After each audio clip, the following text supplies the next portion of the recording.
Now, it is set to be announced by Boris Johnson later today that Christmas is officially back on, with the families potentially allowed to bubble up with up to 4 other households over 5 days to enjoy the festivities together. So, just because we can get together for Christmas, Brenda, do you think this is something that everyone should rush out and do? Well, let me just say, I welcome this, and I think there's going to be a lot of people that do welcome this. There's a lot of people who've got loved ones that they haven't seen since the first lockdown. So I think that it's nice that everybody is going to get that opportunity, hopefully, to come back together. It's also nice that the 4 home nations are all going to be on the same page. Yes. But I think that people still need to be a bit cautious and, you know, just be responsible. And remember, you've got the older people in your family and your loved ones. You know, you want to see those loved ones in the new year as well. It's not all over. It's not all over. COVID hasn't gone anywhere just because they're saying, yeah, we'll let everybody out for Christmas. COVID doesn't care whether it's Christmas, New Year, Valentine's. It doesn't care. So I think people just need to be responsible within their families and within their households and just take care of their loved ones that, you know, they wouldn't necessarily see all the time.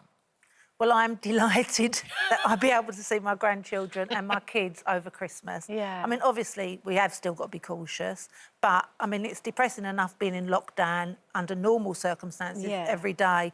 But for Christmas, where if you can't see your loved ones, I know a lot of people are still not going to be able to see their loved ones. I'm not going to be able to see my sister, Tina, who I haven't seen for a long time because she's had breast cancer, so she's obviously being careful. But for me, being able to see my grandchildren and my family on Christmas Day is like a godsend, honestly. It really, really is. And obviously we'll take every precaution to be safe and everything, but I am absolutely delighted I can see them.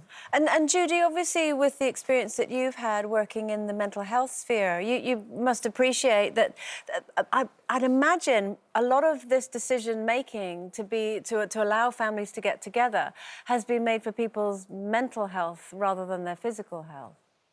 You know, Andrea, it's so needed. I think, obviously, people need to spend time with loved ones. They need to be, you know, touched. They need to feel cared for. They need, you know, people within the community. And I think, yeah, it's about people taking responsibilities, their own responsibility when lockdown is kind of over. For me, I think I've got to stage to be able to contain and deal with my own mental health is just ensure that I take each day as it comes, because I do feel like, you know, we'll have this period, these 5 days, but is there a possibility that there can be another lockdown? So I think if we just try to take each day as it comes and take the great things out of some of the stuff, the fact that we can exercise, we possibly can see family, a couple of families, you know, in those 5 days of Christmas is the best way to go forward. Just take each day as it comes, because otherwise that's what's going to really play on your mind.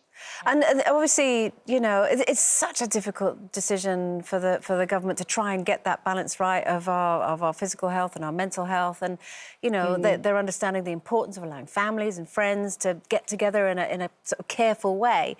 Obviously, there's going to be further announcements made later today, and we're going to be hearing all about that in the news. But if you are wondering what this all means, after the 2nd of December, a new 11 p.m. curfew on pubs and restaurants, gyms are going to reopen, non-essential shops are going to be allowed to open, and in terms of the 5-day period, it's up to 4 households can create a temporary bubble between the 24th and the 28th of December, so Christmas Eve until just after.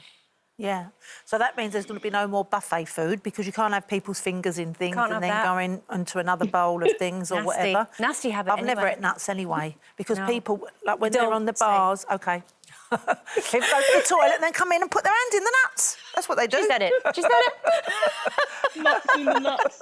I just want a happy new year. I just want a happy new year. Roll on 21. It's interesting that they haven't incorporated New Year for this, isn't it? Exactly. So there won't be New Year's parties. Something's coming. OK. All right. Well, we did a poll, and we asked you, and my iPad's frozen, are you nervous to have the family over for Christmas? And 41% of you said yes, you are nervous, which means that more of you aren't, which is interesting. I think a lot of you feel like Linda, just relieved that you're going to be able to do it without getting in trouble. Because I'm sure there's a lot of people, I'm not saying this is you, Linda, but I'm sure there's a lot of people who are thinking, do you know what, we're going to do it anyway. So, just so you know, my iPad's working now. Is it? Well, bully for you.